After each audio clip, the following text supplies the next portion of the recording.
Halo semuanya, pada video ini kita akan membahas soal literasi numerasi dari Tryout ASPD yang terakhir kemarin dari MKKS SMP DIY. Jadi ini adalah soal pemantapan dan persiapan ASPD yang diselenggarakan pada Selasa tanggal 18 Maret 2025 kemarin.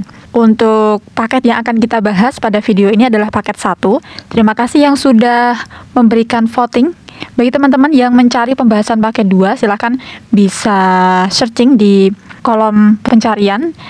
Terakhir aku lihat kemarin itu sudah ada yang membahas, jadi teman-teman masih tetap bisa belajar di channel lain.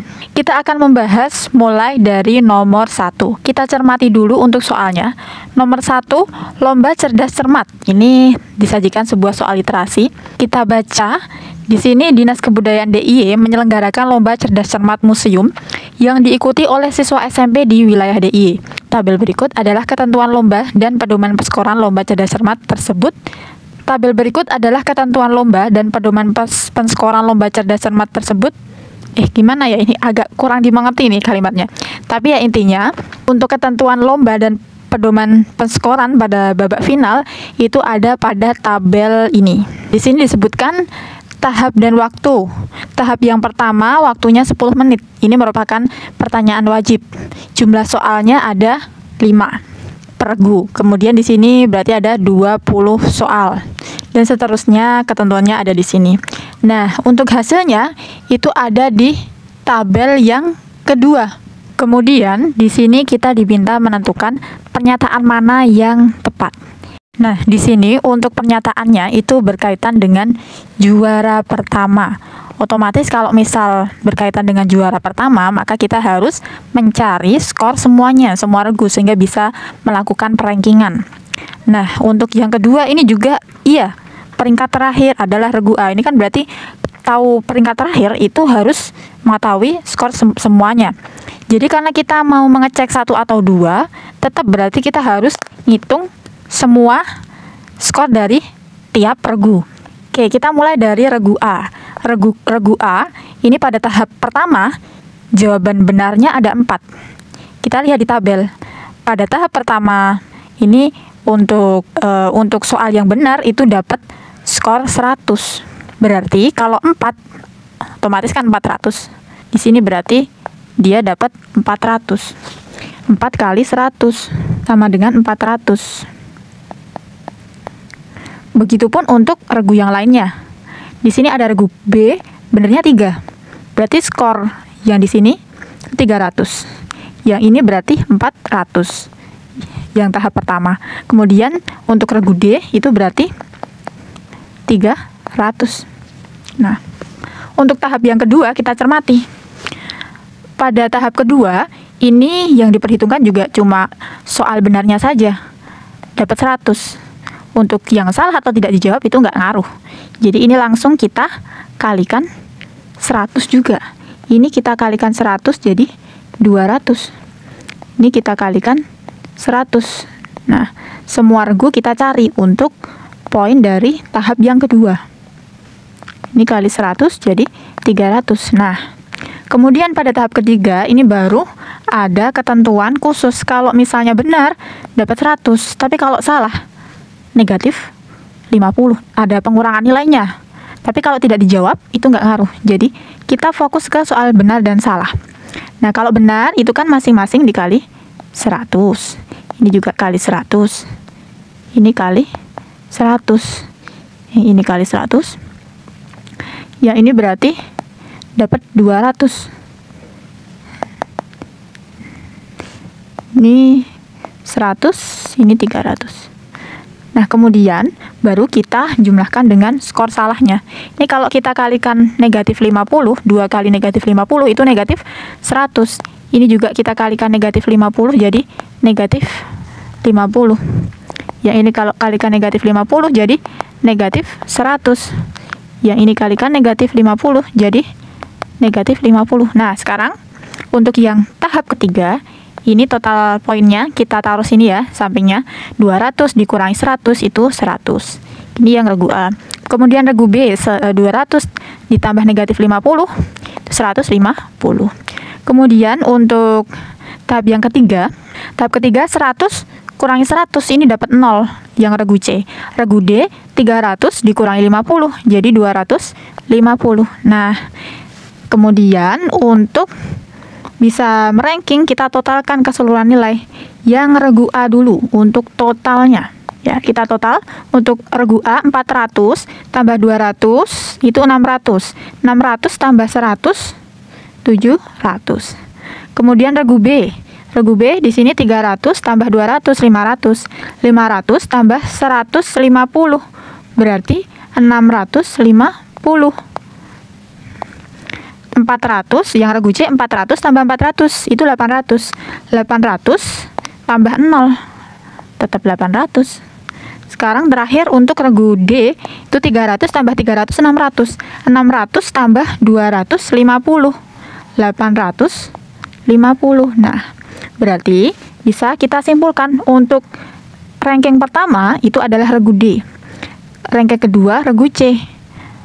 3 regu A, kemudian yang terakhir itu regu B. Maka coba kita tentukan pernyataan mana yang benar. Pernyataan 1, juara pertama regu D. Betul.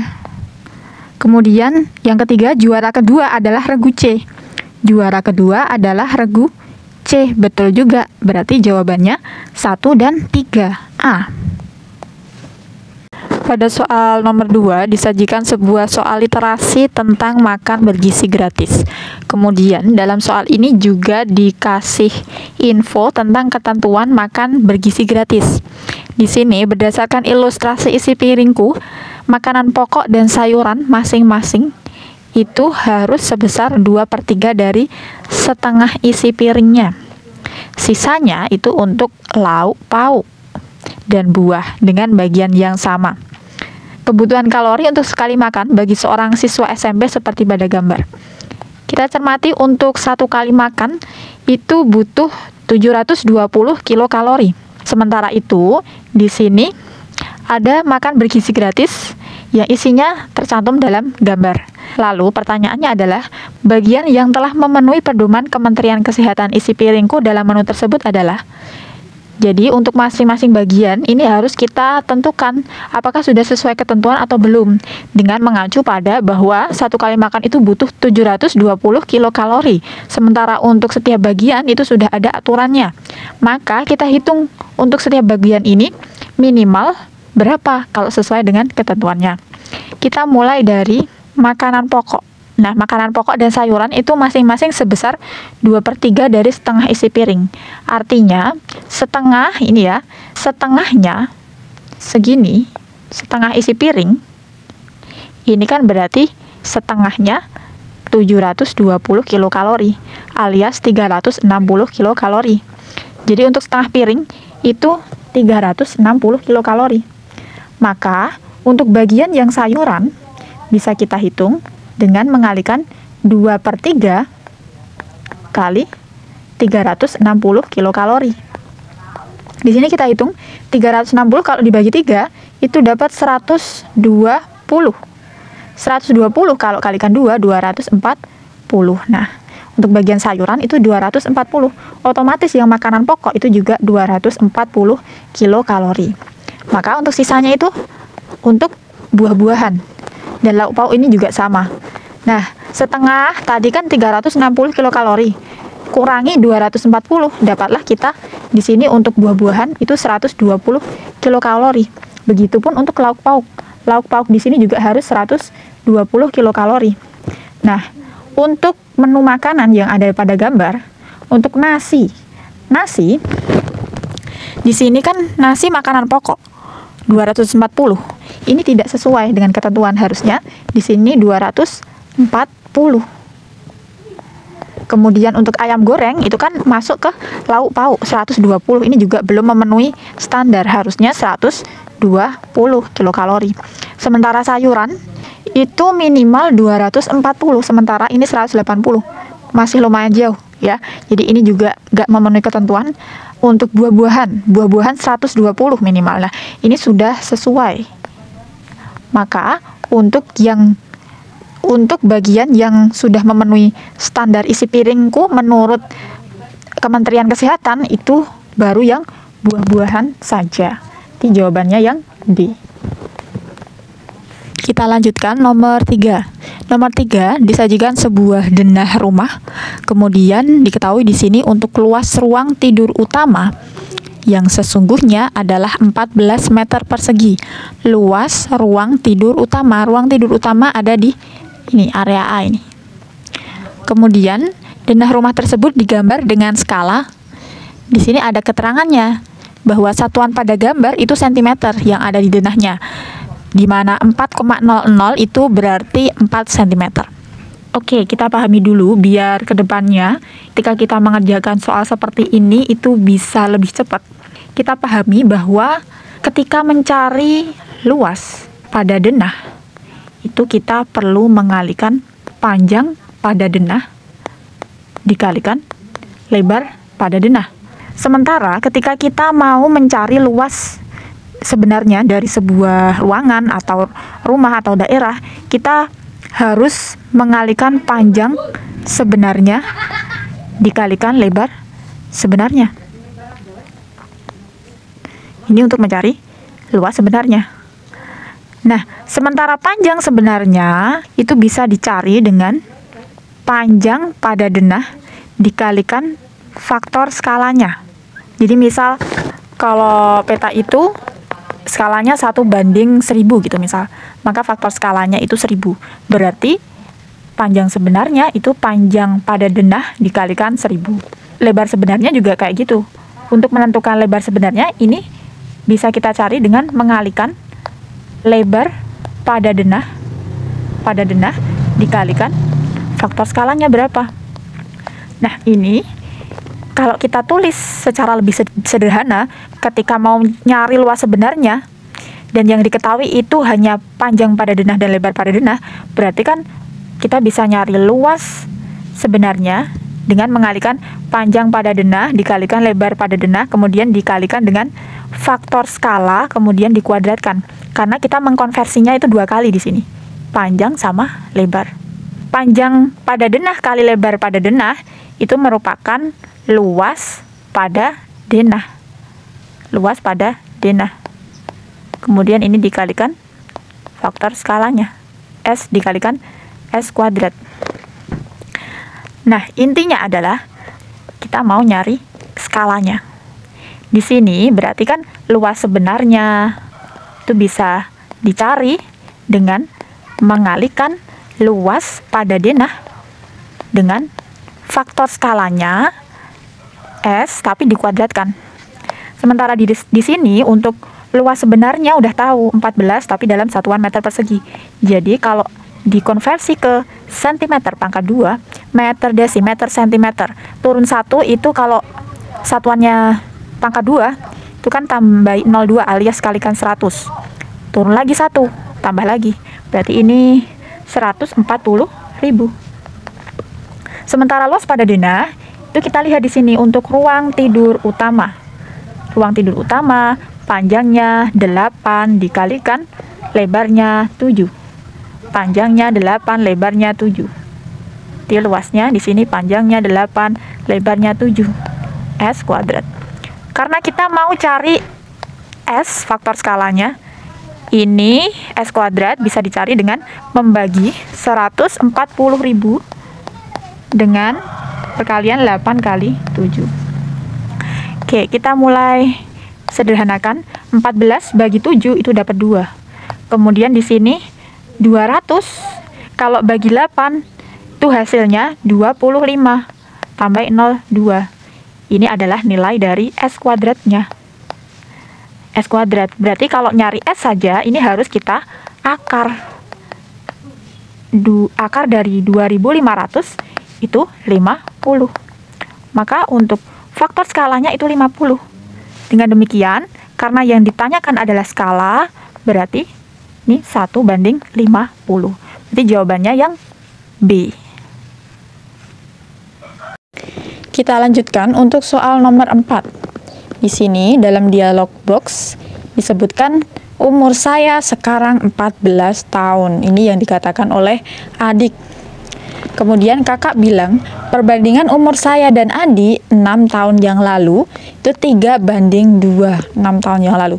Jadi yang pertama kita misalkan dulu untuk umur kakak gitu. Umur kakak misalnya K. Kemudian umur adik kita misalkan A gitu ya. Nah, di sini umur adik sekarang itu 14 tahun umur adiknya. Sementara informasi yang diketahui adalah perbandingan umur saya dan adik 6 tahun yang lalu itu 3:2. Jadi umur adiknya itu udah tahu 14 sama dengan 14. Sementara untuk 6 tahun yang lalu, 6 tahun yang lalu, berarti kalau 6 tahun yang lalu umur kakak berarti kan K kurangi 6. Kemudian umur adik itu kan berarti 14 kurangi 6. 14 kurangi 6 itu sama dengan 8. Oke, untuk informasi ini kita tuliskan dalam persamaan ya. Perbandingan umur saya, ini kakak kan bilang perbandingan umur saya kakak dibanding adik 6 tahun yang lalu itu 3:2. Berarti yang umur kakak itu K kurangi 6. Dibandingkan dengan umur adik 8, itu perbandingannya 3:2. Ini tinggal kita kali silang. Karena kita mau nyari yang bagian sini yang K kurangi 6, jadi yang ini kita kalikan dulu. 8 kali 3. K dikurangi 6 sama dengan 8 kali 3, kemudian dibagi 2. 8 kalau dibagi 2, itu dapat 4. 4 kali 3, hasilnya 12. Ini adalah nilai K kurangi 6. Maka nilai K sama dengan 12 ditambah 6. K sama dengan 12 tambah 6, hasilnya 18. Ini untuk nilai K. K-nya 18. Yang ditanyakan adalah jumlah umur adik dan kakak 2 tahun yang akan datang. Berarti kita cari 2 tahun yang akan datang. 2 tahun yang akan datang, ini masing-masing umurnya berapa? Untuk kakak dulu. Kakak. Tadi kita udah tahu bahwa umur kakak sekarang kan kita misalkan K. Sementara nilai K sudah tahu kita 18. Berarti 2 tahun yang akan datang tinggal kita tambah 2. 20 tahun. Untuk adik sekarang. Umur adik tadi sudah tahu. Umur saya sekarang 14 tahun. Berarti untuk 2 tahun yang akan datang umurnya jadi 16. Karena yang ditanyakan adalah jumlah umur adik dan kakak 2 tahun yang akan datang, tinggal kita jumlahkan. Ini hasilnya 36 tahun. Berarti jawabannya C.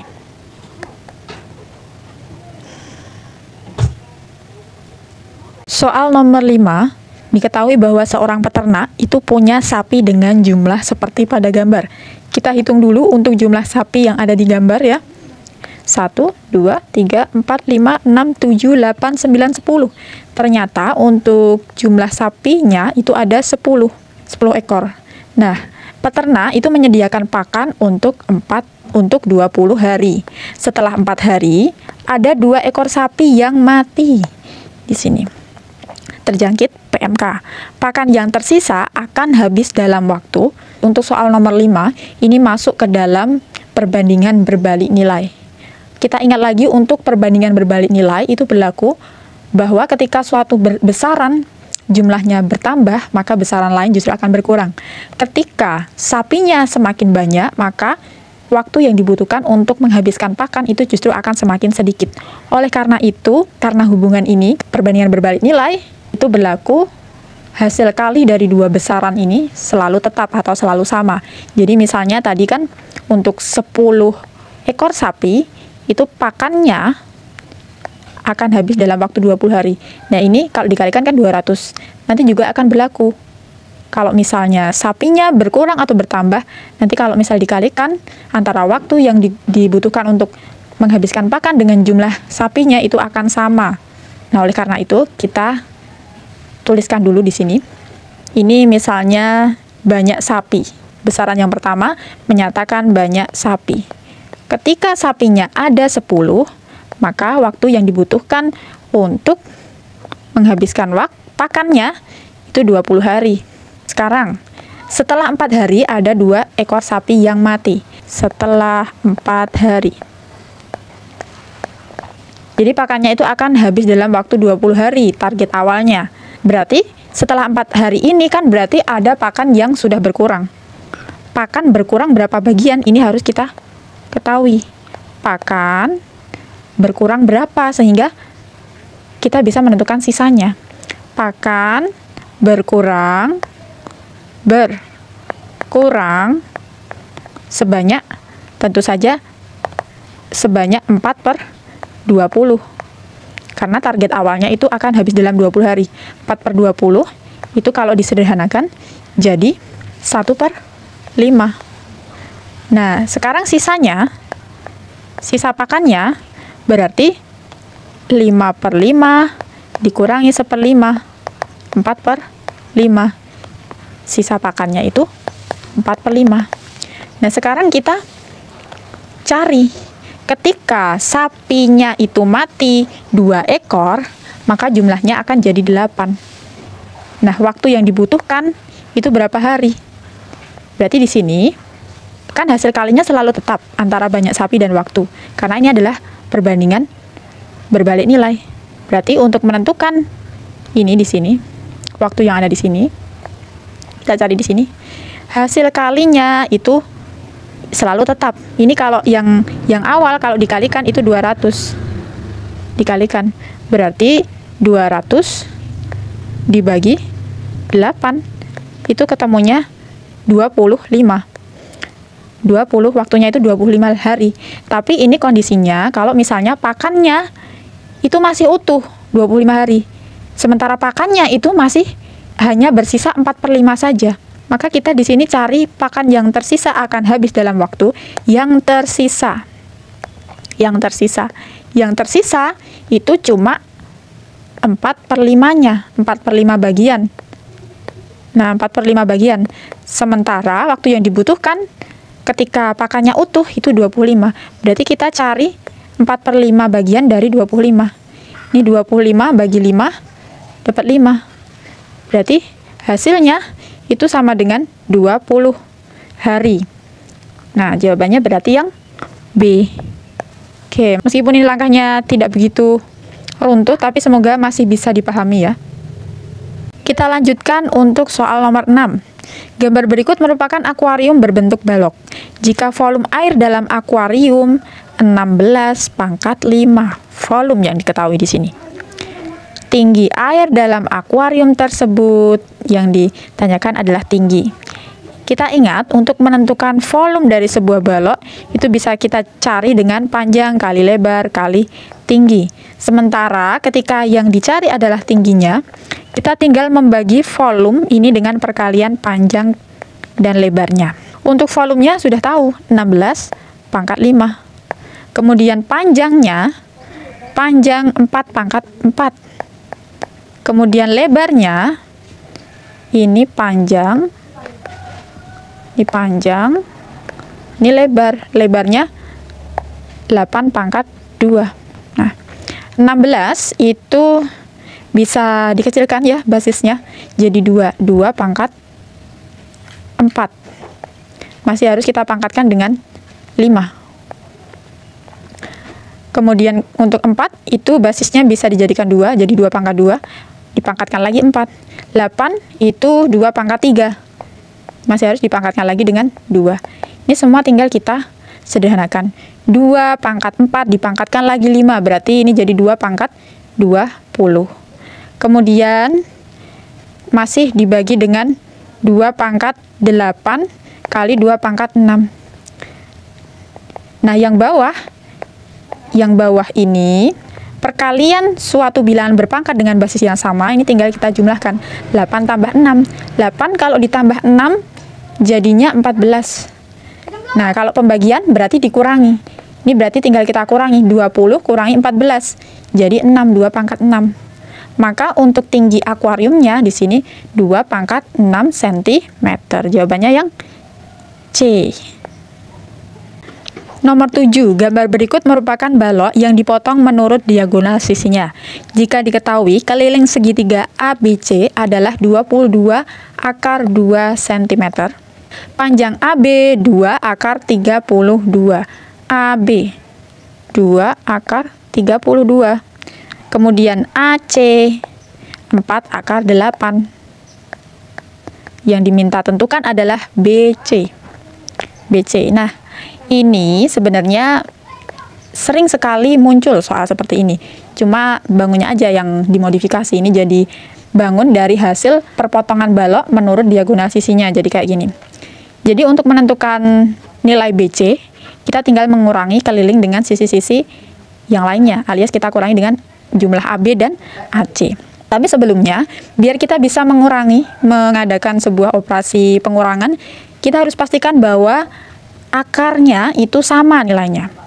Jadi misalnya AB nih, AB itu, ini masih bisa kita sederhanakan. 2 akar 32. Akar 32 itu bisa kita pecah jadi akar 16 kali akar 2. 32 itu 16 kali 2. Nah, yang ini bisa kita tarik akar. Akar 16 itu hasilnya 4 kalau ditarik akar. Jadi ini tinggal kita kalikan 2 kali 4, 8 akar 2. Begitupun yang AC. AC 4 akar 8. Nah, 8-nya itu bisa kita pecah jadi akar 4 kali akar 2. Jadi kalau mau mecah akar, bentuk akar seperti ini, pastikan salah satunya itu bisa ditarik akar. Tapi sebenarnya tinggal lihat ininya aja. Yang di optionnya ini kan akar 2 pasti juga bentuk sederhananya pasti nyambung ke situ juga.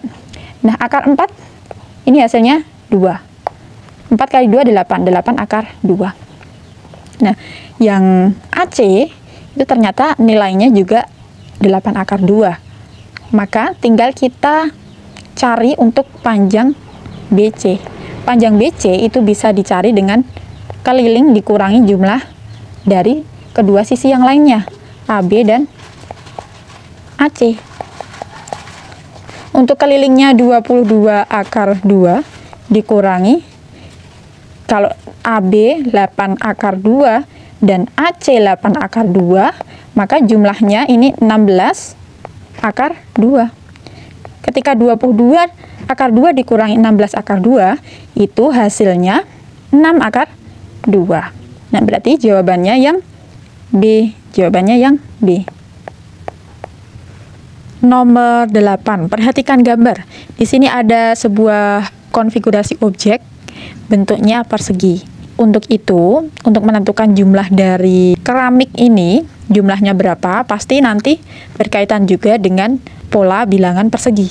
Persegi itu kan, untuk menentukan banyak persegi satuan yang ada di dalam sebuah persegi, itu tinggal kita kalikan sisi kali sisi, alias kita kalikan jumlah ubin yang mendatar dengan yang tegak ini. Nah, tapi coba kita cermati dulu untuk pernyataan yang harus kita tentukan kebenarannya. Pernyataan yang pertama itu tentang berkaitan dengan keramik model 1 pada pola ke-8. Model pertama itu yang ini. Keramik ini itu jumlahnya cuma yang pinggir aja. Jadi keseluruhan keramik dikurangi dengan yang ada di tengahnya. Sementara untuk pernyataan yang kedua itu berkaitan dengan selisih banyak keramik model 1 dan model 2. Nah, ini lebih panjang lagi untuk hasil perhitungannya. Maka mudahnya memang kita ketahui dulu untuk yang pernyataan 1. Keramik model 1.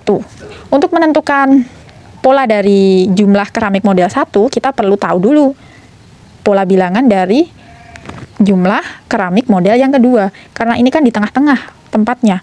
Ini mempengaruhi jumlah dari keramik model 2. Ya, kita lihat di sini untuk model yang kedua. Model yang kedua. Ini kan 1. Kemudian yang ini 2 kali 2, 4.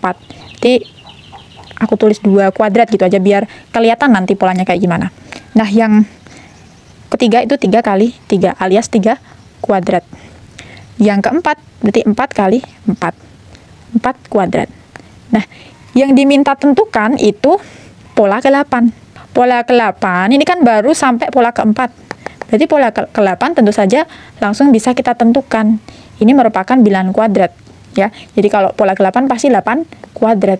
8 kuadrat itu nilainya 64. Maka untuk yang keramik model yang kedua itu jumlahnya 64.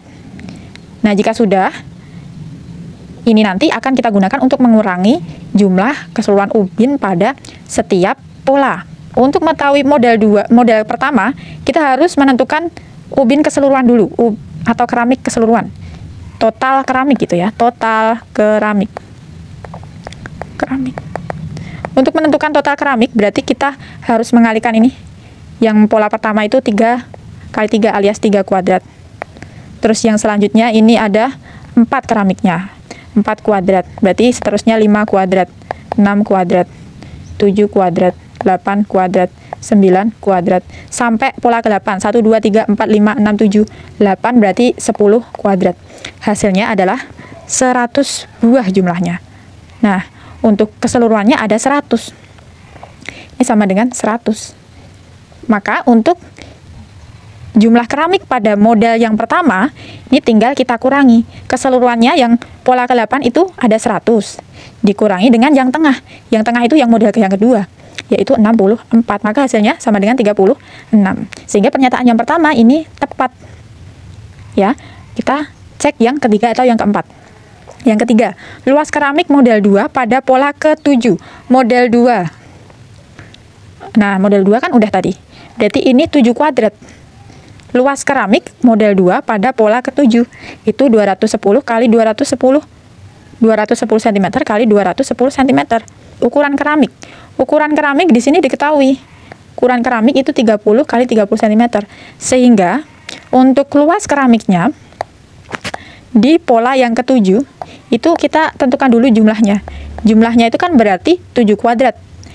7 kuadrat. Yang ke samping 7, yang ke atas 7.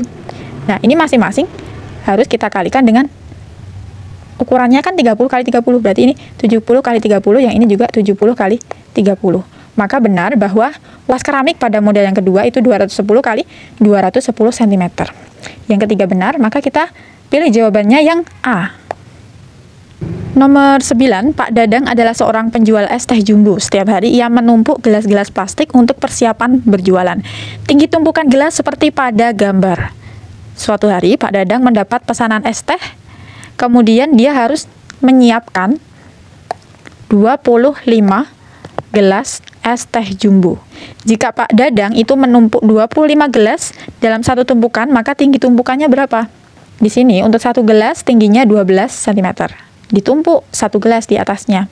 Ternyata di sini bertambah berapa nih? Yang awalnya 12 jadi 14. Tentu saja 2 cm. Ini berarti tambah 2 cm. Tambah lagi di sini. Ini tambah 2 cm. Tambah lagi 2 cm. Kita lihat di sini yang ini juga ada 3 kali 2 cm. Dan seterusnya. Maka untuk tumpukan yang ke-25 pasti nanti ini bisa kita tentukan. Tinggi awalnya tadi adalah 12 cm. Kemudian untuk pertambahannya, total pertambahan tumpukannya ini tergantung dari ada berapa gelas. 2 gelas ada 1 kali 2. 3 gelas ada 2 kali 2. 4 gelas ada 3 kali pertambahan tumpukan. Itu kalau 4 gelas. Berarti kalau 5 gelas kan 4 kali. 4 kali pertambahan tumpukan. Maka kalau 25 pasti ada 24 kali tambahan tumpukan yang masing-masing itu tingginya 2 cm. Nah, ini 24 kali 2 itu hasilnya 48 cm. Sehingga di sini untuk tinggi tumpukan 25 gelas ini bisa kita tentukan, yaitu 12 ditambah 48 ditambah 48. Nah, ini kalau kita jumlahkan hasilnya 60 cm. Jadi jawabannya yang C.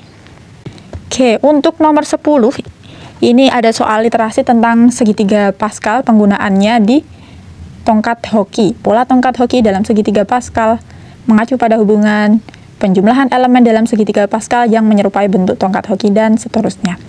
Nah, yang diminta tentukan adalah nilai K.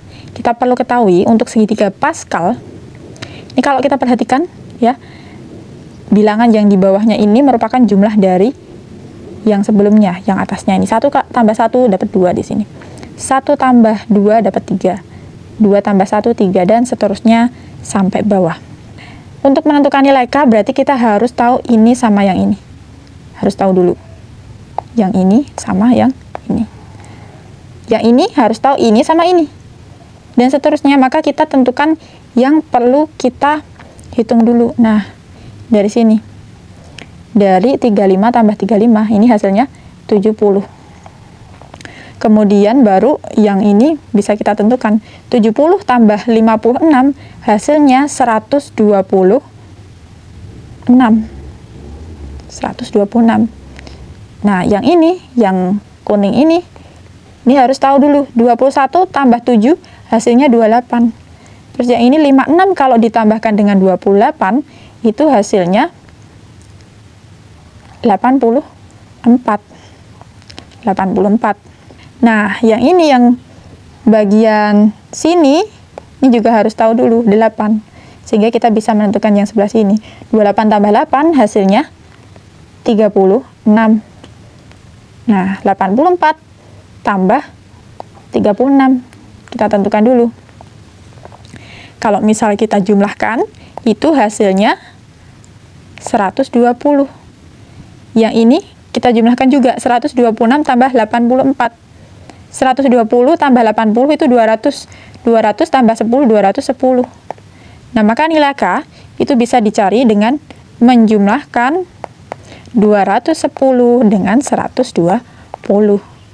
Nah, di sini kita dapatkan untuk hasilnya itu 330. 330 berarti jawabannya yang B.